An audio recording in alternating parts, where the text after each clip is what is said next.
بسم اللہ الرحمن الرحیم۔ السلام علیکم۔ مجھے کینیڈا آئے 2 برس ہو چکے تھے۔ جب بھی گھر کال کرتا میری طبیعت کا پوچھنے کی بجائے گھر والے پیسے مانگنا شروع کر دیتے۔ ایک روز تنگ آ کر میں نے دوست کے ذریعے سے گھر رابطہ کیا۔ ہلو نعمان، تم سن رہے ہو نا میری بات؟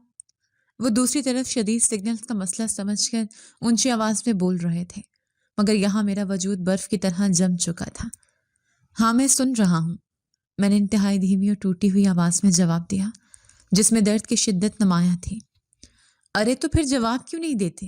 میں کب سے پوچھ رہا ہوں کہ وہ 15 لاکھ روپے کب بھیجو گے؟ میری ڈیل پکی ہو چکی ہے۔ اگر کل تک پیسے نہ ملے تو یہ سنہری موقع میرے ہاتھ سے نکل جائے گا۔ دوسری طرف سے میرے بھائی وقار کی بے حس آواز میرے کانوں سے ٹکرائی تھی۔ وقار، مجھے آج تنخواہ نہیں ملی، اور تمہیں پتہ ہے یہاں کینیڈا میں شدید برف باری کی وجہ سے میرا کام پچھلے ہفتے بند رہا ہے۔ میرے پاس کھانے تک کے پیسے نہیں ہیں۔ میں تمہیں 15 لاکھ کیسے بھیج سکتا ہوں؟ میں نے اپنی لرزتی ہوئی آواز میں اسے اپنی مجبوری بتانے کی کوشش کی۔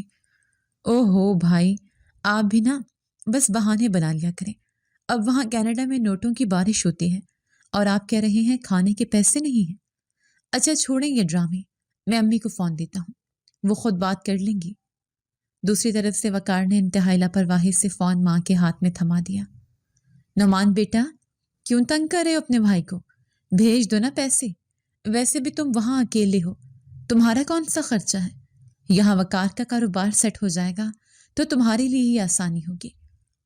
ماں کی آواز میں محبت کم اور مطلب زیادہ تھا۔ امی، میری طبیعت بہت خراب ہے، مجھے ڈاکٹر کے پاس جانا ہے، میرے پاس دوائی کے پیسے نہیں ہیں۔ میں نے آخری امید پر ماں کو پکارا تھا۔ ارے بیٹا کچھ نہیں ہوتا، جوان جہان ہو، تھوڑا بہت بخار تو ہو ہی جاتا ہے، تم بس کل تک پیسے بھیج دینا۔ وقار بہت پریشان ہے۔ یہ کہہ کر دوسری طرف سے فون بند کر دیا گیا اور میں کینیڈا کی یخبستہ سردی میں اپنے ٹھنڈے پڑتے وجود کے ساتھ ہاتھ میں موبائل تھامے پتھر کا ہو چکا تھا۔ یہ وہ ٹویسٹ تھا جس نے میری زندگی کی سمت بدل دی تھی، مگر مجھے ابھی بہت کچھ دیکھنا باقی تھا۔ میرا نام نعمان ہے اور میں ایک انتہائی غریب اور پسماندہ گھرانے سے تعلق رکھتا تھا۔ ہم کل 5 بہن بھائی تھے، 2 بھائی اور 3 بہنیں۔ میں گھر میں سب سے بڑا تھا اور یہی میرا سب سے بڑا جرم بن گیا تھا۔ میرے والد ایک چھوٹی سی فیکٹری میں ملازم تھے جہاں ان کی تنخواہ اتنی کم تھی کہ مہینے کا راشن بھی بمشکل پورا ہوتا تھا۔ غربت کیا ہوتی ہے یہ میں نے بچپن سے اپنی رگوں میں محسوس کی تھی۔ کئی بار ایسا ہوتا کہ ہم بہن بھائی رات کو بھوکے پیٹ سوتے اور ماں اپنی اوڑھنی سے آنسو صاف کرتی رہتی۔ میں نے ہوش سنبھالتی اپنے گھر میں صرف محرومیاں دیکھی تھیں۔ کبھی بہنوں کے پاس پہننے کو اچھے کپڑے نہ ہوتے تو کبھی اسکول کی فیس نہ ہونے کی وجہ سے ہمیں کلاس سے باہر کھڑا کر دیا جاتا۔ یہ سب باتیں میرے ننھے سے دماغ پر ہتھوڑے کی طرح برستی تھیں۔ میں نے بہت چھوٹی عمر میں ہی یہ فیصلہ کر لیا تھا کہ میں ان حالات کو بدل کر رکھ دوں گا۔ میں اپنے گھر والوں کو وہ تمام خوشیاں دوں گا جن کے لیے وہ ترستے رہے ہیں۔ میرا پڑھائی میں دل تو بہت لگتا تھا، مگر گھر کے حالات نے مجھے جلد ہی کتابوں سے دور کر دیا۔ میں نے میٹرک کے بعد پڑھائی چھوڑ دی اور چھوٹے موٹے کام کرنے لگا۔ کبھی کسی دکان پر مزدوری کرتا تو کبھی سبزی منڈی میں بوجھ اٹھاتا۔ میرا مقصد صرف ایک تھا کہ کسی طرح 4 پیسے گھر آ جائیں اور میرے چھوٹے بہن بھائیوں کی خواہشات پوری ہو سکیں۔ میرا چھوٹا بھائی وقار مجھ سے 5 سال چھوٹا تھا۔ وہ شروع سے ہی لاڈلا تھا۔ ماں اور باپ دونوں اسے مجھ سے زیادہ اہمیت دیتے تھے، شاید اس لیے کہ میں بڑا تھا اور سمجھدار سمجھا جاتا تھا، جبکہ وقار کی ہر ضد پوری کی جاتی تھی۔ وقت گزرتا گیا اور میں 20 برس کا ہو گیا۔ میرے کاندھوں پر ذمہ داریوں کا بوجھ مزید بڑھ چکا تھا۔ بہنیں بڑی ہو رہی تھیں اور ان کی شادیوں کی فکر ماں کو کھائے جا رہی تھی۔ اماں کی صحت بھی اب جواب دے رہی تھی۔ وہ اکثر بیمار رہنے لگے تھے، جس کی وجہ سے ان کی نوکری بھی خطرے میں پڑ گئی تھی۔ ایک شام میں گھر کی دہلیز پر بیٹھا پریشانی میں آسمان کو گھو رہا تھا جب میرا بچپن کا دوست اظہر میرے پاس آیا۔ نعمان یار، کب تک یوں دھکے کھاتے رہو گے؟ یہاں پاکستان میں رہ کر تم کبھی بھی اپنے حالات نہیں بدل سکتے۔ اظہر نے میرے کندھے پر ہاتھ رکھتے ہوئے سنجیدگی سے کہا تھا۔ تو تم ہی بتاؤ میں کیا کروں؟ میرے پاس کوئی جادو کی چھڑی تو نہیں ہے کہ گھماؤں اور سب ٹھیک ہو جائے۔ میں نے جھنجھلا کر جواب دیا تھا کیونکہ میں تھک چکا تھا۔ جادو کی چھڑی تو نہیں ہے مگر ایک راستہ ہے۔ میرا ماموزاد بھائی کینیڈا گیا تھا، آج وہ وہاں لاکھوں کما رہا ہے۔ تم بھی باہر کیوں نہیں چلے جاتے؟ اظہر کی بات نے میرے دل میں ایک امید کی کرن جگا دی تھی۔ کینیڈا، لیکن وہاں جانے کے لیے تو بہت پیسے چاہیے ہوں گے، اور میرے پاس تو پھوٹی کوڑی نہیں ہے۔ میں نے مایوسی سے سر جھکا لیا۔ تم فکر نہ کرو، ایک ایجنٹ ہے جو بندے باہر بھجواتا ہے، وہ تھوڑے پیسوں میں کام کر دے گا، باقی پیسے تم وہاں جا کر کما کر دے دینا۔ اظہر نے مجھے ایک ایسا راستہ دکھایا تھا جو کانٹوں سے بھرا تھا، مگر اس کی منزل مجھے پھولوں جیسی لگ رہی تھی۔ میں نے اسی رات گھر والوں سے بات کی۔ ماں پہلے تو گھبرا گئی، مگر جب میں نے انہیں سنہرے خواب دکھائے کہ میں وہاں جا کر ڈھیر سارا پیسہ کماؤں گا، ہم نیا گھر لیں گے، بہنوں کی شادیاں دھوم دھام سے کریں گے، تو ان کی آنکھوں میں بھی چمک آ گئی۔ ابا نے بھی خاموشی سے سر ہلا دیا تھا، جیسے وہ بھی یہی چاہتے ہوں کہ میں قربانی کا بکرا بن جاؤں۔ اگلے ہی ہفتے میں نے اپنی جمع پونجی اور کچھ ماں کے زیورات بیچ کر ایجنٹ کو پیسے دے دیے۔ وہ ایجنٹ ایک لالچی قسم کا انسان تھا، جس کی آنکھوں میں صرف نوٹ دکھائی دیتے تھے۔ اس نے مجھے بتایا کہ راستہ مشکل ہوگا اور قانونی طریقے سے نہیں بلکہ غیر قانونی راستوں سے جانا ہوگا، جسے ڈنکی کہتے ہیں۔ میں جانتا تھا کہ اس میں جان کا خطرہ ہے، مگر گھر کی ٹپکتی چھت اور بہنوں کے اداس چہرے مجھے اس آگ میں کودنے پر مجبور کر رہے تھے۔ جس رات مجھے روانہ ہونا تھا، وہ رات مجھ پر قیامت بن کر ٹوٹی تھی۔ ماں نے مجھے گلے لگایا اور ڈھیروں دعائیں دی۔ وقار بہت خوش تھا کہ اب بھائی کینیڈا جا رہا ہے تو اس کے مزے ہوں گے۔ اس کی آنکھوں میں مجھے اپنے لیے فکر نہیں بلکہ آنے والے پیسوں کی چمک نظر آ رہی تھی، مگر میں نے اسے اپنی وہم سمجھ کر جھٹک دیا تھا۔ بھائی میرے لیے وہاں سے آئی فون بھیجنا اور اچھی اچھی گھڑیاں بھی، وقار نے جاتے ہوئے مجھ سے فرمائش کی تھی۔ میں نے مسکرا کر اس کے سر پر ہاتھ پھیرا اور گھر سے نکل کھڑا ہوا۔ سفر انتہائی کٹھن تھا۔ ہم کئی دن کنٹینرز میں بند رہے۔ بھوک اور پیاس سے برا حال تھا۔ کئی بار لگا کہ اب دم گھٹ جائے گا اور زندگی یہیں ختم ہو جائے گی۔ راستے میں میرے ساتھ کئی اور لڑکے بھی تھے جن کی آنکھوں میں میری جیسے ہی خواب تھے۔ ہم نے جنگل عبور کیے، سردی اور گرمی کی شدت برداشت کی، کئی بار موت کو اپنے قریب سے گزرتے دیکھا، مگر میرے دماغ میں صرف ایک ہی تصویر تھی، میرے گھر والوں کی خوشی۔ آخرکار مہینوں کی خواری اور تکلیفوں کے بعد میں کینیڈا کی سرزمین پر پہنچ گیا۔ وہاں پہنچتے ہی مجھے اندازہ ہو گیا کہ خواب اور حقیقت میں کتنا فرق ہے۔ کینیڈا کی شدید سردی نے میرا استقبال کیا۔ میرے پاس پہننے کو مناسب گرم کپڑے بھی نہیں تھے۔ ایجنٹ کے بندے نے مجھے ایک چھوٹے سے تہہ خانے میں پہنچا دیا، جہاں میری جیسے کئی اور مسافر بھی رہ رہے تھے۔ وہ جگہ بدبودار اور تاریک تھی، مگر میرے لیے وہ محل سے کم نہیں تھی، کیونکہ اب میں اپنی منزل پر تھا۔ پہلے کچھ دن تو کام ڈھونڈنے میں ہی گزر گئے۔ زبان کا مسئلہ تھا اور کاغذات نہ ہونے کی وجہ سے کوئی کام دینے کو تیار نہیں تھا۔ میں سڑکوں پر خاک چھانتا رہا، کئی بار بھوکے پیٹ فٹ پاتھ پر سویا۔ کینیڈا کی برفیلی ہوائیں میرے جسم میں سوئیاں چبھوتی تھیں۔ مجھے گھر کی بہت یاد آتی تھی، مگر میں نے قسم کھائی تھی کہ جب تک حالات نہیں بدلوں گا واپس نہیں جاؤں گا۔ پھر مجھے کنسٹرکشن سائٹ پر مزدوری مل گئی۔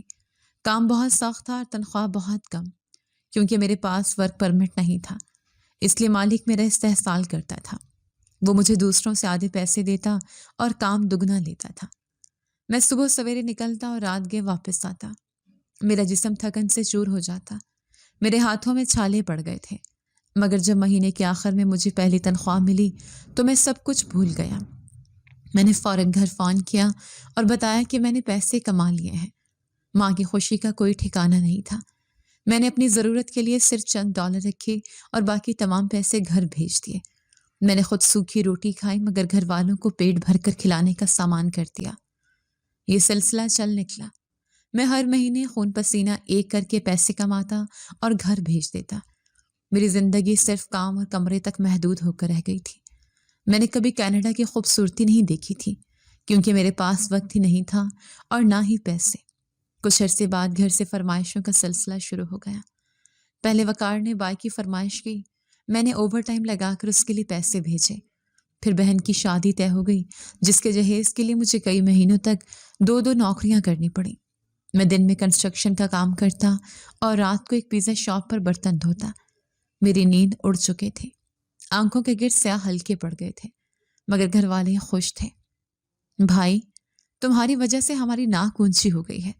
بہن کی شادی اتنی شاندار ہوئی ہے کہ پورا محلہ دیکھتا رہ گیا۔ ماں نے فون پر خوشی سے بتایا تو میرا سینہ فخر سے چوڑا ہو گیا۔ امی آپ بس خوش رہیں، میں یہاں سب سنبھال لوں گا، میں نے اپنی کھانسی کو دباتے ہوئے کہا تھا جو شدید ٹھنڈ کی وجہ سے مجھے لگ گئی تھی۔ اچھا بیٹا، اب وقار کہہ رہا ہے کہ اسے اپنا کاروبار شروع کرنا ہے، وہ نوکری نہیں کر سکتا، اس کے لیے بھی کچھ سوچو۔ ماں نے فوراً اگلا مطالبہ داغ دیا۔ امی ابھی تو بہن کی شادی، اس پہ سارے پیسے لگ گئے، میرے پاس کچھ نہیں بچا۔ میں نے بے بسی سے کہا، دیکھو نعمان، تم بڑے ہو، باپ کی جگہ ہو، اب تم نہیں کرو گے تو کون کرے گا؟ وقار تمہارا چھوٹا بھائی ہے، اس کا خیال رکھنا تمہارا فرض ہے۔ ماں کی آواز میں ناراضگی در آئی تھی۔ میں نہیں چاہتا تھا کہ ماں ناراض ہو، اس لیے میں نے وعدہ کر لیا اور پھر میں نے اپنی جان کی پرواہ کیے بغیر مشین کی طرح کام کرنا شروع کر دیا۔ میں نے اپنے علاج کے پیسے بھی جمع کر کے وقار کے کاروبار کے لیے بھیج دیے۔ وقار نے کپڑوں کی دکان کھولی اور مجھے بتایا کہ کام بہت اچھا چل رہا ہے۔ مجھے خوشی تھی کہ چلو میرا بھائی اپنے پیروں پر کھڑا ہو رہا ہے، لیکن آہستہ آہستہ مجھے محسوس ہونے لگا کہ گھر والوں کا رویہ بدل رہا ہے۔ جب تک میں پیسے بھیجتا وہ خوش رہتے اور لمبی لمبی باتیں کرتے، لیکن جس مہینے پیسے تھوڑے لیٹ ہو جاتے یا کم ہوتے تو ان کے لہجوں میں سرد مہری آ جاتی۔ وہ میری خیریت پوچھنے کے بجائے بس پیسوں کا تقاضا کرتے۔ میں کینیڈا میں اکیلا تھا، میرا کوئی دوست نہیں تھا سوائے اظہر کے، جس سے میں کبھی کبھار فون پر بات کر لیتا تھا۔ اظہر اکثر مجھ سے کہتا، نعمان تم پاگل ہو گئے ہو، وہ لوگ تمہیں نچوڑ رہے ہیں اور تم خوشی خوشی اپنی جان دے رہے ہو، اپنے لیے بھی کچھ سوچو، کل کو اگر تمہیں کچھ ہو گیا تو یہ لوگ تمہیں پوچھیں گے بھی نہیں۔ نہیں یار اظہر، وہ میرے اپنے ہیں، میرے گھر والے ہیں، وہ مجھ سے پیار کرتے ہیں۔ میں ہمیشہ اظہر کی بات کو رد کر دیتا تھا۔ مجھے اپنے خونی رشتوں پر اندھا اعتماد تھا۔ مجھے لگتا تھا کہ وہ میری قربانیوں کی قدر کرتے ہیں۔ 2 سال گزر چکے تھے اور میں نے گھر کا نقشہ بدل دیا تھا۔ وہ کچا مکان اب پکا اور 2 منزلہ ہو چکا تھا۔ گھر میں ہر سہولت موجود تھی۔ وقار کے پاس گاڑی آ گئی تھی، بہنیں مہنگے کپڑے پہنتی تھیں اور میں یہاں کینیڈا میں لنڈا بازار سے لیے ہوئے پرانے کوٹ پہن کر گزارا کرتا تھا۔ میری جوانی یہاں کی برف میں گھل رہی تھی اور وہاں میرے گھر والے میری کمائی پر عیش کر رہے تھے۔ پھر وہ منحوس دن آیا جب مجھے پولیس نے پکڑ لیا۔ میرے پاس کاغذات نہیں تھے اور میں غیر قانونی طور پر کام کر رہا تھا۔ پولیس مجھے ہتھکڑیاں لگا کر لے گئی، مجھے جیل کی کوٹھڑی میں بند کر دیا گیا۔ وہ جیل کی تنہائی اور وحشت مجھے کاٹنے کو دوڑتی تھی۔ مجھے سب سے پہلا خیال اپنے گھر والوں کا آیا۔ مجھے یقین تھا کہ وہ میری مدد کریں گے۔ میں نے جیل سے بڑی مشکل سے اپنے دوست اظہر کے ذریعے گھر رابطہ کیا اور وقار کو پیغام بھجوایا کہ میں مصیبت میں ہوں اور مجھے وکیل کرنے کے لیے پیسوں کی ضرورت ہے۔ میں نے لاکھوں روپے انہیں بھیجے تھے۔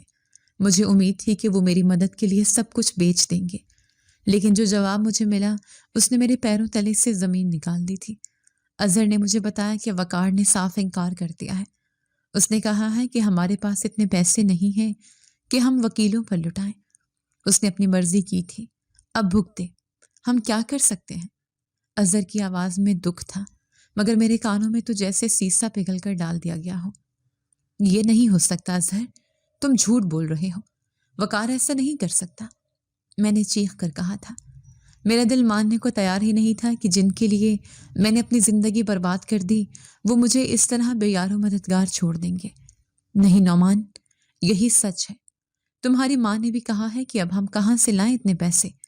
وقار کا کاروبار مندہ چل رہا ہے، تم جیل میں ہو تو وہیں رہو، کم از کم روٹی تو ملے گی۔ اظہر کے یہ الفاظ میرے سینے میں خنجر کی طرح اتر گئے تھے۔ اس رات میں جیل کی ٹھنڈے فرش پر سر رکھ کر بہت رویا تھا۔ مجھے پہلی بار احساس ہوا کہ میں انسان نہیں بلکہ ایک ATM مشین تھا جو جب تک پیسے دیتی رہی تب تک عزیز تھی اور جب خراب ہو گئی تو اسے کباڑ میں پھینک دیا گیا۔ بھائی آپ کی آواز تو بالکل ٹھیک لگ رہی ہے، مجھے نہیں لگتا کہ آپ کو اتنا شدید بخار ہے جیسا آپ بتا رہے ہیں۔ دوسری طرف سے عدیل کی بے حس آواز میرے کانوں میں گونجی تو میں نے بے اختیار کھانسنا شروع کر دیا۔ میرے سینے میں جیسے کوئی خنجر گھونپ رہا تھا۔ سردی کی شدت سے میرے دانت بج رہے تھے اور میں کینیڈا کے ایک چھوٹے سے ہسپتال کے ایمرجنسی وارڈ میں اسٹریچر پر لیٹا ہوا تھا، مگر میرے سگے بھائی کو میری کھانسی اور میری تکلیف ڈرامہ لگ رہی تھی۔ عدیل میری بات سنو، میں اس وقت ہسپتال میں ہوں، ڈاکٹر کہہ رہے ہیں مجھے نیمونیا ہو گیا ہے اور مجھے کچھ دن مکمل آرام کرنا ہوگا۔ میں نے بڑی مشکل سے اپنی سانسیں بحال کرتے اسے یقین دلانے کی کوشش کی، مگر اس کا اگلا جملہ میرے وجود پر کسی بم کی طرح گرا۔ دیکھیں بھائی، یہ آپ کے آرام کرنے کا وقت نہیں ہے۔ میں نے آپ کو پچھلے ہفتے بھی بتایا تھا کہ اگر ہم نے یہ نئی دکان کی ڈیل ابھی نہ کی تو یہ ہاتھ سے نکل جائے گی، اور اس کے لیے مجھے کل تک 10 لاکھ روپے ہر حال میں چاہیے ہوں گے۔ اب آپ بیمار ہو یا کچھ بھی ہو، مجھے نہیں معلوم، مجھے کل تک اکاؤنٹ میں پیسے چاہیے، ورنہ میری ساری ساکھ مٹی میں مل جائے گی۔ عدیل نے فون بند کر دیا۔ میں نے بے جان ہاتھوں سے موبائل کو اپنے سینے پر رکھ دیا۔ میری آنکھوں سے بے اختیار آنسو بہہ نکلے تھے۔ یہ وہ بھائی تھا جس کے لیے میں نے اپنی جوانی کے خوبصورت سال برباد کر دیے تھے، جس کے کاروبار کو کھڑا کرنے کے لیے میں نے جیل کی ہوا کھائی تھی۔ آج اسے میری زندگی سے زیادہ اپنی دکان کی ڈیل کی فکر تھی۔ میرے پاس کھڑا شہزاد سب کچھ سن رہا تھا۔ اس نے غصے سے میری طرف دیکھا اور میرے ہاتھ سے موبائل چھین کر سائڈ ٹیبل پر رکھ دیا۔ میں نے تمہیں کہا تھا نعمان کہ ان لوگوں کے منہ کو خون لگ چکا ہے۔ شہزاد کی آواز میں دکھ اور غصہ دونوں شامل تھے۔ تم یہاں موت کے منہ میں پڑے ہو اور اسے دکان کی فکر ہے۔ کیا تم اب بھی نہیں سمجھ رہے کہ تم ان کے لیے صرف سونے کا انڈا دینے والے مرغی ہو؟ جس دن تم نے انڈا دینا بند کیا یہ تمہیں ذبح کر دیں گے۔ میں نے نفی میں سر ہلایا۔ نہیں شہزاد، ایسا نہیں ہے، وہ بھی نادان ہے، اسے حالات کی سنگینی کا اندازہ نہیں ہے۔ شاید اسے لگ رہا ہے کہ میں جھوٹ بول رہا ہوں۔ ماں تو ایسی نہیں ہے نا، ماں کو پتہ چلے گا تو وہ تڑپ اٹھے گی، مجھے یقین ہے امی عدیل کو سمجھائیں گی۔ شہزاد نے طنزیہ مسکراہٹ کے ساتھ میری طرف دیکھا اور خاموش ہو گیا۔ اس کی آنکھوں میں جو رحم تھا وہ مجھے اپنے آپ پر ترس کھانے پر مجبور کر رہا تھا۔ میں نے اسی وقت فیصلہ کیا کہ میں ماں سے بات کروں گا۔ مجھے اپنی ماں کی ممتا پر پورا بھروسہ تھا۔ وہ تو میری ایک چھینک پر بھی پریشان ہو جاتی تھی۔ یہ کیسے ممکن تھا کہ ان کا بیٹا پردیس میں ہسپتال میں پڑا ہو اور وہ سکون سے بیٹھی رہے۔ اگلے دن میں نے ہسپتال سے چھٹی لی اور اپنے ٹھنڈے یخ کمرے میں واپس آ گیا۔ ڈاکٹر نے سختی سے کام پر جانے سے منع کیا تھا، مگر عدیل کی وہ دھمکی کہ ساکھ مٹی میں مل جائے گی میرے دماغ پر ہتھوڑے کی طرح برس رہی تھی۔ میں نے اپنی جمع پونجی نکالی جو میں نے اپنے علاج اور کچھ گرم کپڑوں کے لیے رکھی تھی، اور وہ سب عدیل کے اکاؤنٹ میں ٹرانسفر کر دی۔ میں جانتا تھا کہ اب میرے پاس کھانے کے لیے بھی پیسے نہیں بچیں گے، مگر بھائی کی خوشی میرے لیے مقدم تھی۔ شام کو میں نے ہمت جمع کر کے امی کو ویڈیو کال ملائی۔ کئی گھنٹیوں کے بعد کال ریسیو ہوئی۔ سامنے اسکرین پر امی کا چہرہ روشن ہوا۔ وہ بہت خوش لگ رہی تھی۔ انہوں نے ایک بھاری سا سوٹ پہن رکھا تھا اور گلے میں سونے کا سیٹ چمک رہا تھا۔ یہ وہی سونا تھا جو میں نے پچھلے مہینے ان کی بیماری کے علاج کے لیے پیسے بھیجے تھے، ان سے خریدا گیا تھا۔ امی، آپ کیسی ہیں؟ میری آواز بہت کمزور لگی، مگر امی نے شاید اس پر دھیان نہیں دیا۔ وہ اپنی نئی چوڑیوں کو درست کرنے میں مگن تھی۔ ارے نعمان، جیتے رہو بیٹا، تم نے تو فون کر کے بہت اچھا کیا۔ دیکھو ذرا میرا نیا سوٹ کیسا لگ رہا ہے۔ تمہاری خالہ کی بیٹی کی منگنی ہے آج شام، وہیں جانا ہے، سب رشتے دار آئیں گے۔ میں نے سوچا سب سے اچھی میں ہی لگنی چاہیے، آخر میرا بیٹا کینیڈا میں ہوتا ہے۔ امی کی باتوں میں ایک عجیب سی چمک تھی، مگر میری آنکھیں ان کے چہرے پر اپنی فکر تلاش کر رہی تھی۔ امی، میری طبیعت بہت خراب ہے، مجھے نمونیا ہو گیا ہے، میں کل ہسپتال میں تھا۔ میں نے جیسے یہ بتایا امی کے چہرے کے تاثرات ہلکے سے بدلے، مگر وہ پریشانی نہیں تھی جس کی مجھے امید تھی۔ ہاں بیٹا، وہاں ٹھنڈ تو بہت ہوتی ہے نا، تم شہد میں ادرک ملا کر پی لیا کرو، سب ٹھیک ہو جائے گا۔ اچھا سنو، عدیل بتا رہا تھا کہ تم نے دکان کے پیسے بھیج دیے ہیں۔ شکر ہے وقت پر بھیج دیے، ورنہ ناک کٹ جاتی ہماری۔ اور ہاں، اگلی بار جب پیسے بھیجو تو تھوڑے زیادہ بھیجنا، مجھے تمہاری چھوٹی بہن کے لیے بھی ایسا ہی سیٹ بنوانا ہے، اب ماشاءاللہ اس کی بھی شادی کی عمر ہو رہی ہے۔ میرا دل جیسے کسی نے مٹھی میں لے کر مسل دیا ہو۔ ماں نے ایک بار بھی یہ نہیں پوچھا کہ میں نے دوائی لی ہے یا نہیں، کیا میرے پاس کھانے کو کچھ ہے یا نہیں۔ انہیں صرف اپنے سونے کے سیٹ اور اپنی ناک کی فکر تھی۔ میرا گلا رند گیا، میں مزید بات نہ کر سکا اور میں نے بہانہ بنا کر فون بند کر دیا۔ اس رات میں اپنے کمرے میں اکیلا روتا رہا۔ مجھے پہلی بار شدت سے احساس ہوا کہ میں اس گھر کا بیٹا نہیں بلکہ ایک نوکر ہوں، جس کا کام صرف ان کی فرمائشیں پوری کرنا ہے۔ شہزاد ٹھیک کہتا تھا، میں نے خود کو دھوکے میں رکھا ہوا تھا۔ باہر برفانی ہوائیں چل رہی تھیں، مگر میرے دل میں جو طوفان تھا وہ اس سے کہیں زیادہ شدید تھا۔ کچھ دن بعد میری طبیعت تھوڑی سنبھلی تو میں کام پر واپس چلا گیا۔ اب میرا مقصد صرف ایک تھا کہ میں کسی طرح اتنے پیسے کما لوں کہ اپنے لیے واپسی کا ٹکٹ خرید سکوں، لیکن میرے اندر ایک جنگ جاری تھی۔ ایک طرف میرا دل کہتا تھا کہ شاید یہ سب میری غلط فہمی ہے، شاید وہ مجھ سے محبت کرتے ہیں، بس اظہار نہیں کر پاتے، اور دوسری طرف میرا دماغ مجھے بار بار وہ مناظر دکھاتا تھا جب مجھے پیسوں کی مشین سمجھ کر استعمال کیا گیا۔ ایک دن شہزاد میرے پاس آیا، وہ بہت غصے میں لگ رہا تھا۔ اس نے اپنا موبائل نکال کر میرے سامنے رکھ دیا۔ دیکھو نعمان، دیکھو اپنی کمائی کا تماشا۔ اس نے موبائل کی سکرین میری آنکھوں کے سامنے کی۔ یہ عدیل کا فیس بک سٹیٹس تھا۔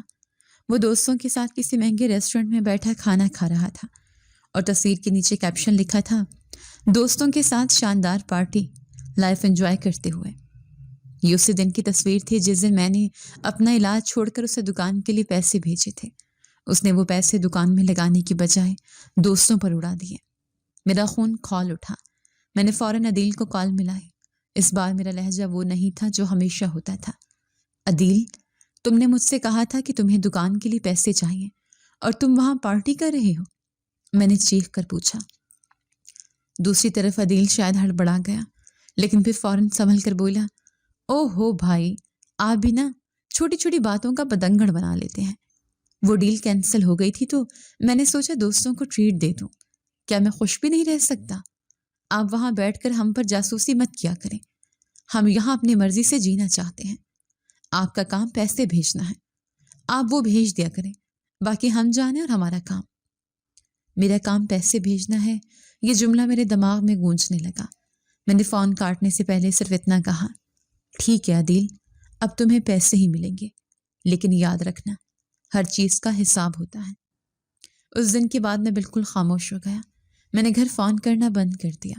میں نے دن رات کام کیا، مگر اب مقصد انہیں خوش کرنا نہیں تھا، بلکہ خود کو اس دلدل سے نکالنا تھا۔ میں نے کینیڈا میں اپنے کاغذات مکمل کرنے کی کوششیں تیز کر دیں۔ خوش قسمتی سے میرا کیس منظور ہو گیا تھا اور مجھے قانونی حیثیت مل گئی تھی۔ اب میں پاکستان جا سکتا تھا اور واپس بھی آ سکتا تھا۔ شہزاد مجھے دیکھ کر پریشان ہوتا تھا۔ وہ کہتا تھا، نعمان، تم اندر ہی اندر گھٹ رہے ہو، کچھ کرو ورنہ پاگل ہو جاؤ گے۔ ایک شام ہم دونوں کافی شاپ میں بیٹھے تھے۔ میں نے شہزاد کی آنکھوں میں دیکھا اور کہا، شہزاد، مجھے سچ جاننا ہے۔ مجھے جاننا ہے کہ میری موت پر ان کا کیا رد عمل ہوگا۔ کیا وہ میرے مرنے پر روئیں گے یا انہیں صرف اس بات کا غم ہوگا کہ اب پیسے کون بھیجے گا؟ شہزاد چونک اٹھا۔ تم کیا کرنے والے نعمان؟ ایسا کوئی الٹا سیدھا قدم مت اٹھانا۔ میں اپنی جان نہیں کر رہا شہزاد، میں صرف ان کا امتحان لینا چاہتا ہوں۔ میں نے ایک فیصلہ کیا ہے۔ میں نے کافی کا گھونٹ بھرا اور کھڑکی سے باہر گرتی برف کو دیکھا۔ میں پاکستان جاؤں گا، لیکن انہیں بتا کر نہیں۔ میں دیکھنا چاہتا ہوں کہ جب ان کو پتہ چلے گا کہ میں مر گیا ہوں تو وہ میری میت کے لیے کیا کرتے ہیں۔ کیا وہ مجھے آخری بار دیکھنے کی تڑپ رکھتے ہیں یا وہ مجھے وہیں دفن کرنے کا کہہ دیں گے؟ شہزاد نے میرا ہاتھ پکڑ لیا۔ یہ بہت خطرناک کھیل ہے نعمان۔ اگر سچ وہ نکلا جس کا تمہیں ڈر ہے تو تم برداشت نہیں کر پاؤ گے۔ انسان بعض اوقات دھوکے میں خوش رہتا ہے، سچائی جان لیوا ہوتی ہے۔ میں نے تلخی سے مسکرا کر کہا، میں روز مر رہا ہوں شہزاد، روز ان کی بے حسی مجھے مارتی ہے۔ اب مجھے ایک بار مکمل مر کر دیکھنا ہے کہ میری قیمت کیا ہے۔ میں نے اپنی زندگی کے 10 سال ان کو دیے ہیں۔ اب میں صرف یہ جاننا چاہتا ہوں کہ اس قربانی کا صلہ محبت ہے یا صرف مطلب پرستی۔ مجھے یہ ڈرامہ کرنا ہی ہوگا۔ شہزاد کچھ دیر خاموش رہا، پھر اس نے گہری سانس لی اور بولا، ٹھیک ہے، اگر تم یہی چاہتے ہو تو میں تمہارا ساتھ دوں گا، لیکن یاد رکھنا اس کے بعد تمہاری زندگی وہ نہیں رہے گی جو اب ہے۔ رشتے کانچ کی طرح ہوتے ہیں، ایک بار ٹوٹ جائیں تو دوبارہ نہیں جڑتے، اور یہ سچ ان رشتوں کو ہمیشہ کے لیے توڑ دے گا۔ میں تیار ہوں شہزاد، میں ہر ٹوٹ پھوٹ کے لیے تیار ہوں، بس اب مزید بے وقوف بننے کے لیے تیار نہیں ہوں۔ میں نے عزم سے کہا۔ اب منصوبہ بندی کا وقت تھا۔ ہم نے طے کیا کہ ہم کیسے یہ خبر گھر تک پہنچائیں گے اور میرا اگلا قدم کیا ہوگا۔ میرے دل میں کہیں نہ کہیں اب بھی ایک موہوم سی امید تھی کہ شاید میرا گمان غلط نکلے۔ شاید جب انہیں میری موت کی خبر ملے تو وہ تڑپ اٹھیں۔ شاید وہ کہیں کہ ہمیں پیسہ نہیں چاہیے، ہمیں ہمارا نعمان چاہیے۔ بس اسی ایک امید نے مجھے اس خوفناک کھیل کے لیے تیار کیا تھا۔ میں نے اپنی فلائٹ کی ٹکٹ بک کروا لی تھی، میرے کاغذات میرے ہاتھ میں تھے۔ سب کچھ تیار تھا، بس اب اس آخری فون کال کا انتظار تھا جو سب کچھ بدلنے والی تھی۔ میرے اندر کا شور بڑھتا جا رہا تھا۔ میں اپنے گھر والوں کے خلاف ایک سازش تیار کر رہا تھا، مگر یہ سازش میری ذات کی بقا کے لیے ضروری تھی۔ میں جاننا چاہتا تھا کہ میں انسان ہوں یا کرنسی نوٹ۔ کمرے میں قبرستان جیسی خاموشی چھائی ہوئی تھی۔ باہر گرتی ہوئی برف کی طرح میرے اندر بھی سب کچھ جم چکا تھا۔ میز پر رکھا ہوا موبائل فون مجھے کسی ٹائم بم کی طرح لگ رہا تھا، جو بھی پھٹے گا اور میری زندگی کے بچے کھچے سکون کو بھی تباہ کر دے گا۔ شہزاد میرے سامنے بیٹھا تھا اور اس کے چہرے پر تشویش کی لکیریں گہری تھیں۔ اس نے ایک بار پھر مجھ سے آنکھوں ہی آنکھوں میں پوچھا کہ کیا میں واقعی یہ کرنا چاہتا ہوں؟ میں نے اس بات میں سر ہلا دیا، کیونکہ اب میرے پاس واپسی کا کوئی راستہ نہیں تھا۔ مجھے اپنی قیمت جاننی تھی۔ مجھے یہ جاننا تھا کہ میں اپنے گھر والوں کے لیے خون کا رشتہ ہوں یا صرف کاغذ کے چند نوٹ۔ شہزاد نے کانپتے ہاتھوں سے میرا نمبر ڈائل کیا، جو اب عدیل کے پاس سیو تھا۔ میں نے اپنا فون بند کر دیا تھا تاکہ وہ مجھ سے رابطہ نہ کر سکے۔ شہزاد نے اسپیکر آن کر دیا تاکہ میں بھی سب کچھ سن سکوں۔ بیل جا رہی تھی اور ہر گھنٹی کے ساتھ میرا دل میرے سینے سے باہر آنے کو بےتاب تھا۔ آخرکار دوسری طرف سے کال ریسیو ہوئی۔ عدیل کی آواز آئی۔ ہیلو، کون؟ عدیل کی آواز میں وہی لاپرواہی تھی جو ہمیشہ ہوتی تھی۔ شہزاد نے اپنے گلے کو صاف کیا اور اپنی آواز کو بھاری اور غمگین بناتے ہوئے بولا، میں شہزاد بات کر رہا ہوں، نعمان کا دوست۔ کیا عدیل بھائی بات کر رہے ہیں؟ ہاں میں عدیل ہوں۔ خیریت تو ہے؟ اتنی رات گئی کال کی ہے، اور بھائی کا فون کیوں بن جا رہا ہے؟ مجھے پیسوں کے حوالے سے ارجنٹ بات کرنی تھی۔ عدیل نے روانی میں اپنی بات کہہ دی۔ اسے اب بھی پیسوں کی ہی فکر تھی۔ شہزاد نے میری طرف دیکھا۔ میری آنکھوں میں بے بسی تھی۔ اس نے ہمت مجتمع کی اور وہ جھوٹ بولا جو میرے لیے سچائی کا پیمانہ بننے والا تھا۔ عدیل بھائی، بہت افسوسناک خبر ہے۔ نعمان کا یہاں روڈ ایکسیڈنٹ ہوا ہے۔ وہ ہسپتال میں تھے لیکن ڈاکٹر انہیں نہیں بچا سکے۔ نعمان اب اس دنیا میں نہیں رہے۔ جیسے ہی یہ الفاظ شہزاد کے منہ سے ادا ہوئے، کمرے میں ایک ہولناک خاموشی چھا گئی۔ دوسری طرف بھی خاموشی تھی۔ مجھے لگا شاید رابطہ ٹوٹ گیا ہے یا شاید عدیل کو سانپ سونگھ گیا ہے۔ میرا دل چاہ رہا تھا کہ وہ چیخ مارے، روئے اور کہے کہ یہ جھوٹ ہے، مگر وہاں صرف سناٹا تھا۔ کچھ لمحوں بعد فون گرنے کی آواز آئی اور پیچھے سے ایک دل خراش چیخ سنائی دی۔ یہ کس کی کال ہے؟ عدیل، کیا ہوا ہے میرے بیٹے کو؟ یہ میری ماں کی آواز تھی۔ وہ شاید قریب ہی بیٹھی تھی۔ ماں کی آواز سن کر میرا کلیجہ منہ کو آ گیا۔ میرا دل تڑپ اٹھا۔ میں بھی فون چھین لوں اور چیخ کر کہوں کہ امی میں زندہ ہوں، آپ کا نعمان زندہ ہے۔ ماں کی ممتا تڑپ اٹھی تھی۔ وہ رو رہی تھی اور بار بار پوچھ رہی تھی کہ میرا بیٹا ٹھیک ہے نا؟ عدیل کی آواز آئی جو بھاری ہو چکی تھی۔ امی، بھائی نہیں رہے، ان کا ایکسیڈنٹ ہو گیا ہے۔ اس کے بعد وہاں کوہرام مچ گیا۔ ماں کے رونے اور بین کرنے کی آوازیں میرے فون کے اسپیکر سے نکل کر میرے کانوں میں پگھلے ہوئے سیسے کی طرح اتر رہی تھیں۔ میری آنکھوں سے آنسو جاری ہو گئے۔ میں نے شہزاد کا ہاتھ پکڑ لیا۔ میرا ارادہ کمزور پڑ رہا تھا۔ میں اپنی ماں کو اس طرح تڑپتا ہوا نہیں دیکھ سکتا تھا۔ شہزاد نے مجھے اشارے سے خاموش رہنے کو کہا۔ اس نے فون پر عدیل سے مخاطب ہو کر کہا، عدیل بھائی، خود کو سنبھالیں، اللہ کی رضا میں راضی رہنا پڑتا ہے۔ اب ہمیں نعمان کی میت کے حوالے سے فیصلہ کرنا ہے۔ یہاں کے قوانین بہت سخت ہیں۔ دوسری طرف عدیل شاید ماں کو سنبھال رہا تھا۔ کچھ دیر بعد اس کی آواز آئی جس میں اب رونا کم اور گھبراہٹ زیادہ تھی۔ تو اب کیا کرنا ہوگا؟ بھائی کی میت کب تک بھیجیں گے آپ لوگ؟ شہزاد نے میری طرف دیکھا۔ یہ وہ لمحہ تھا جہاں میرا امتحان اپنے عروج پر تھا۔ میں نے آنکھوں سے اشارہ کیا کہ اب اگلی بات کہو۔ شہزاد نے بڑی مشکل سے الفاظ ادا کیے۔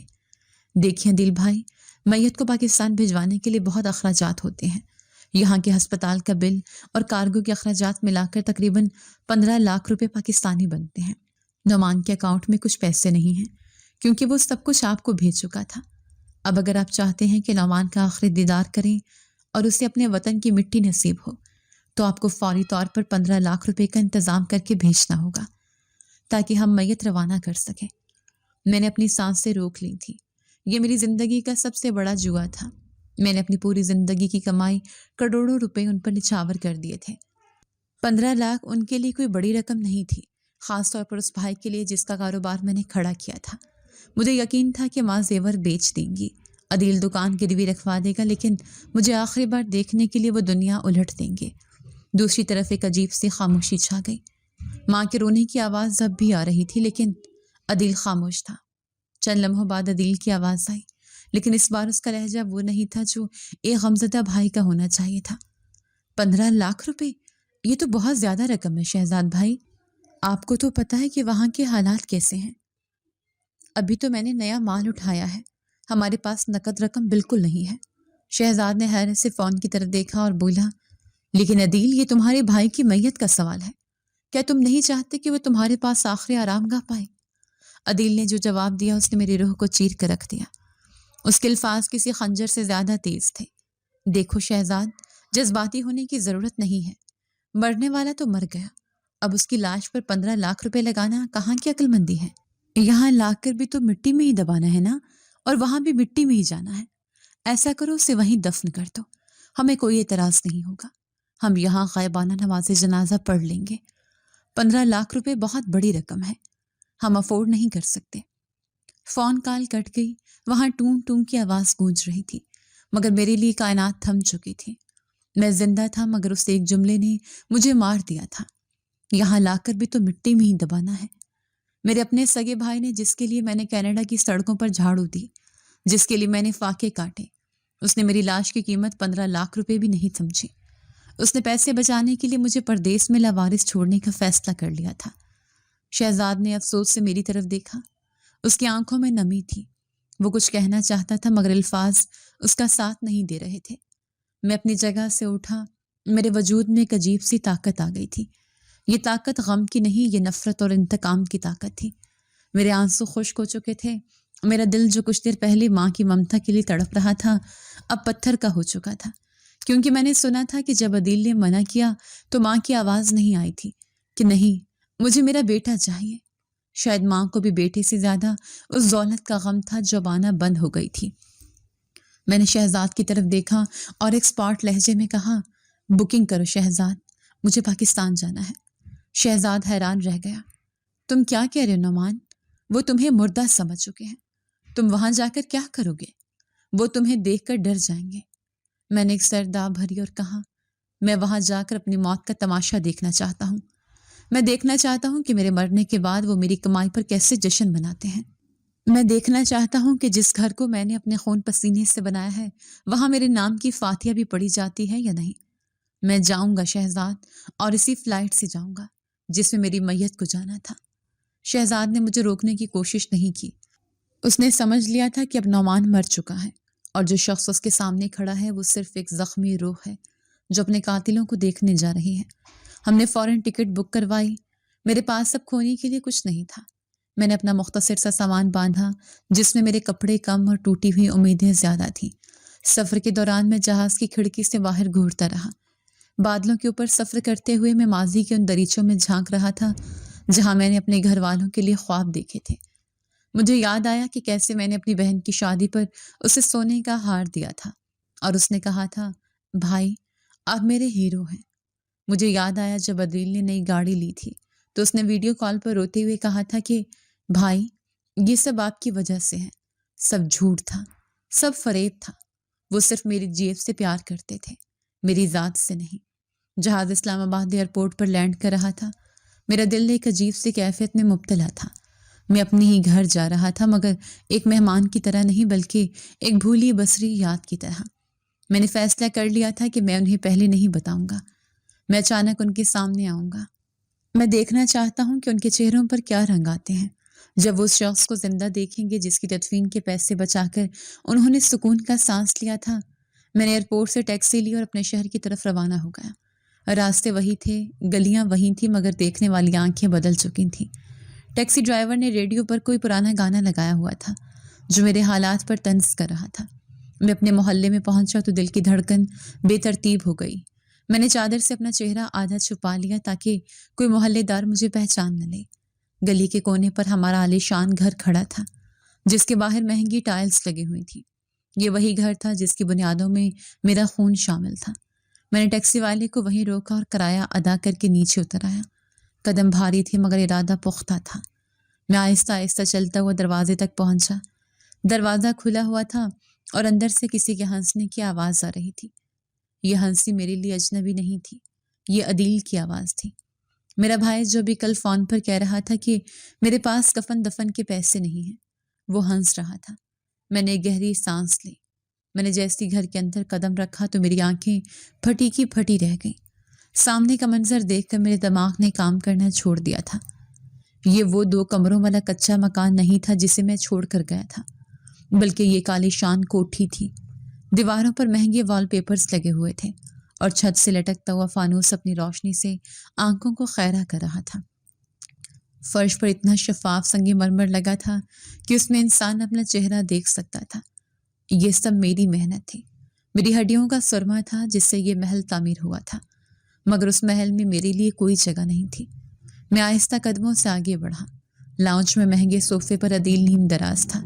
اس نے کانوں میں ایئر پورٹس لگا رکھے تھے اور ہاتھوں میں آئی فون کا تازہ ترین ماڈل تھا جس پر وہ کوئی مزاحیہ ویڈیو دیکھ کر زور زور سے ہنس رہا تھا۔ اس کے سامنے میز پر مختلف اقسام کے پھل اور خشک میوہ جات رکھے تھے۔ وہ اپنی دنیا میں مگن تھا۔ اسے خبر ہی نہ تھی کہ جس بھائی کی موت کی خبر اسے کل ملی تھی وہ اس کے سر پر کھڑا ہے۔ اس کے چہرے پر غم کا ایک سایہ بھی نہیں تھا، نہ آنکھیں سوجی ہوئی تھی اور نہ ہی چہرے پر ملال تھا۔ وہ اپنی پرتعیش زندگی میں پوری طرح گم تھا۔ میرا دل چاہا کہ چیخ ماروں اور پوچھوں کہ کیا میری جان کی قیمت تمہارے نزدیک اتنی بھی نہیں تھی کہ 2 دن سوگ منا لیتے۔ میں نے اپنا بیگ زور سے فرش پر پٹخ دیا۔ بیگ گرنے کی آواز سے وہ چونک اٹھا۔ اس نے گھبرا کر سر اٹھایا اور جیسے اس کی نظر مجھ پر پڑی، اس کے ہاتھ سے موبائل چھوٹ کر قالین پر گر گیا۔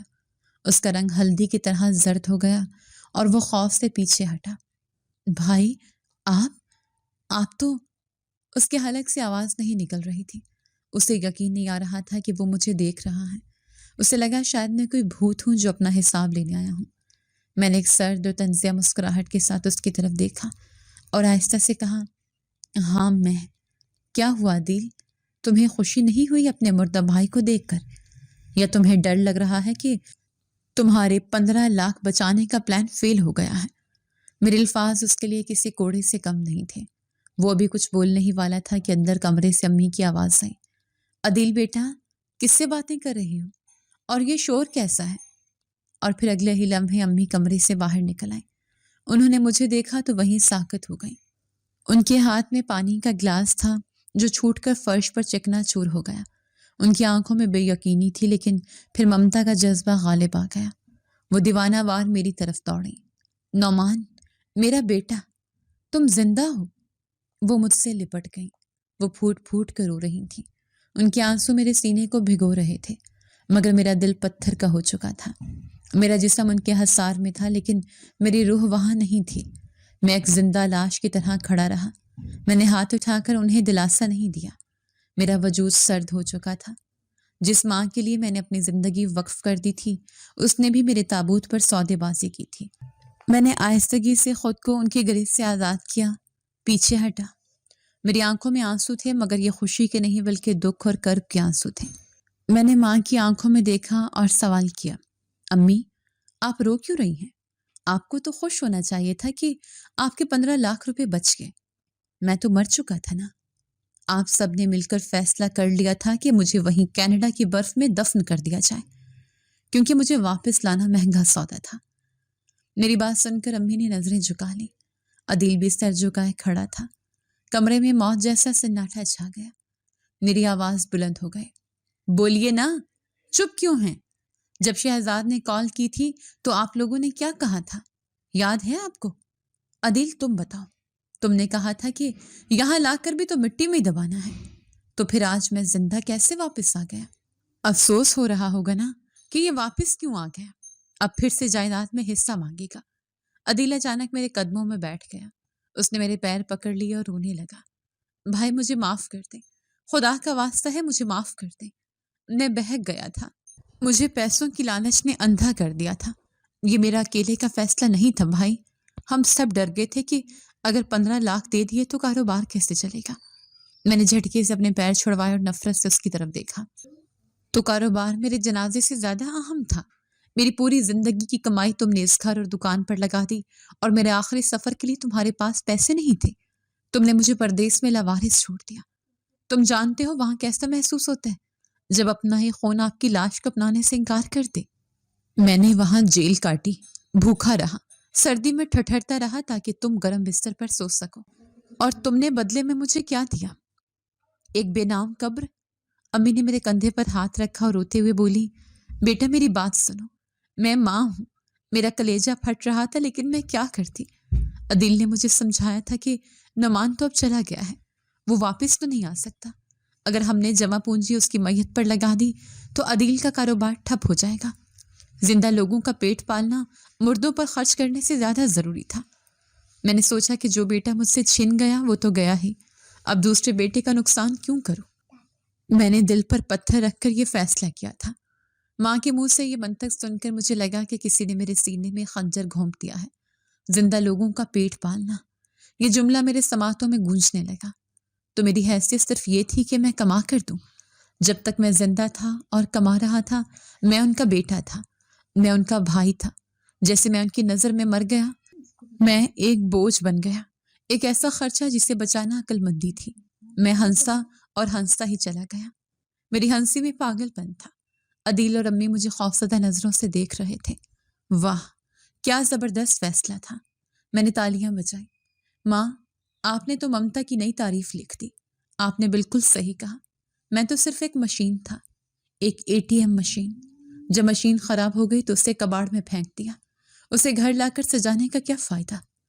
میں صوفے پر ڈھہ گیا، میرا سفر ختم ہو چکا تھا، میں تھک گیا تھا۔ میں نے سر دونوں ہاتھوں میں گرا لیا۔ عدیل اور امی میرے سامنے مجرموں کی طرح کھڑے تھے، ان کے پاس کوئی صفائی نہیں تھی، ان کی آنکھوں میں شرمندگی تھی، لیکن یہ شرمندگی میری تکلیف کا مداوع نہیں کر سکتی تھی۔ میں کچھ دیر خاموش بیٹھا رہا، پھر میں نے سر اٹھایا اور عدیل کی طرف دیکھا۔ تم نے اپنا کاروبار بچا لیا عدیل، تم نے اپنے 15 لاکھ بچا لیے، مبارک ہو تمہیں، لیکن تم نے اپنا بھائی کھو دیا۔ آج میں زندہ تمہارے سامنے بیٹھا ہوں، لیکن وہ نعمان مر گیا ہے جو تمہارے لیے جان دیتا تھا، وہ نعمان مر گیا ہے جو خود بھوکا رہ کر تمہیں کھلاتا تھا۔ عدیل پھر سے رو پڑا، وہ میرے سامنے ہاتھ جوڑے کھڑا تھا۔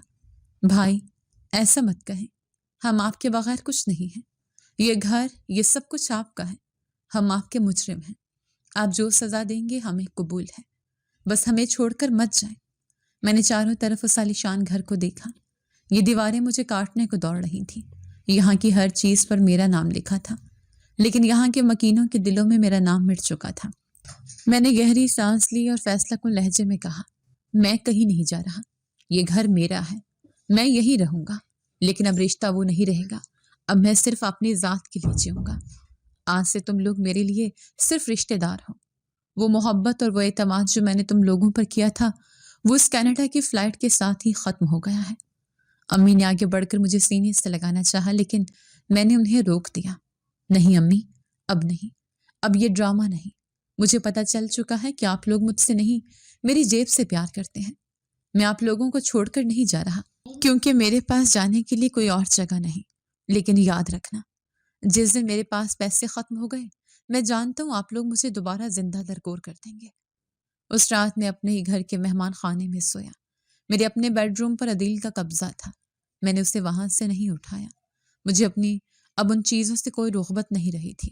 میں لیٹا چھت کو گھورتا رہا، میری آنکھوں سے آنسو بہ رہے تھے۔ میں نے آج اپنی قیمت جان لی تھی، 15 لاکھ روپے۔ میری پوری زندگی کی قربانیوں کی قیمت صرف 15 لاکھ روپے تھی، جو وہ دینے کو تیار نہیں تھے۔ اگلی صبح جب میں اٹھا تو گھر کا ماحول بدلا ہوا تھا۔ عدیل میرے لیے ناشتہ لایا، امی میرے سر پر تیل لگانے آئی۔ وہ پرانی محبت دکھانے کی کوشش کر رہے تھے، لیکن اب میری آنکھوں پر سے پٹی اتر چکے تھے۔ میں جانتا تھا کہ یہ سب اس لیے ہے کیونکہ انہیں پتا ہے کہ میں ابھی بھی کما سکتا ہوں، میں ابھی بھی زندہ ہوں۔ میں نے ناشتہ کیا اور خاموشی سے باہر نکل گیا۔ گلی کے موڑ پر کھڑے ہو کر میں نے اس گھر کو دیکھا جو کبھی میرا خواب تھا، اب وہ مجھے ایک قبرستان لگ رہا تھا، جہاں میرے جذبات دفن تھے۔ میرے دوستوں، میری کہانی شاید آپ کو افسانہ لگے، لیکن یہ تلخ حقیقت ہے۔ ہم جو پردیس میں اپنی جوانی گلا دیتے ہیں، اپنے بوڑھے والدین اور بہن بھائیوں کے لیے اپنی خواہشات کا گلا گھونٹ دیتے ہیں، ہم یہ بھول جاتے ہیں کہ ہم بھی انسان ہیں۔ ہمیں لگتا ہے کہ گھر والے ہماری قربانی کی قدر کریں گے، لیکن سچ تو یہ ہے کہ اکثر اوقات ہم ان کے لیے صرف ایک ضرورت ہوتے ہیں۔ اپنے گھر والوں سے محبت ضرور کریں، لیکن خود کو مت بھولیں۔ اپنی کمائی کا کچھ حصہ اپنے لیے بھی رکھیں، کیونکہ جس دن آپ کی جیب خالی ہوگی نا، یا آپ کی آنکھیں بند ہوں گی، تو ضروری نہیں کہ وہ لوگ آپ کے لیے روئیں جن کے لیے آپ ساری عمر روتے رہیں۔ انسان کی قدر اس کی سانسوں سے نہیں، اس کی جیب سے ہوتی ہے۔ یہ وہ سبق ہے جو میں نے اپنی موت کا ڈرامہ رچا کر سیکھا۔ خدا را زندہ انسانوں کو زندہ ہی سمجھیں، انہیں صرف کرنسی نوٹ سمجھ کر ان کے جذبات کا قتل مت کریں۔ یہ بہت تکلیف دہ ہوتا ہے، بہت تکلیف دہ۔ جی تو دوستو، کیسی لگی آپ کو ہماری آج کی کہانی؟ اپنی رائے کا اظہار ہمارے کمنٹس باکس میں ضرور کیجیے گا، اور اگر آپ کو ہماری ویڈیو پسند آئی ہے تو کر لیجیے ہمارے چینل کو سبسکرائب، ویڈیو کو لائک اور بیل آئیکن لازمی پریس کر لیجیے تاکہ ہر نئی آنے والی ویڈیو کا نوٹیفیکیشن آپ کو بر وقت موصول ہو سکے۔ ملتے ہیں ایسی ہی ایک سبق آموز کہانی کے ساتھ، تب تک کے لیے اللہ نگہبان۔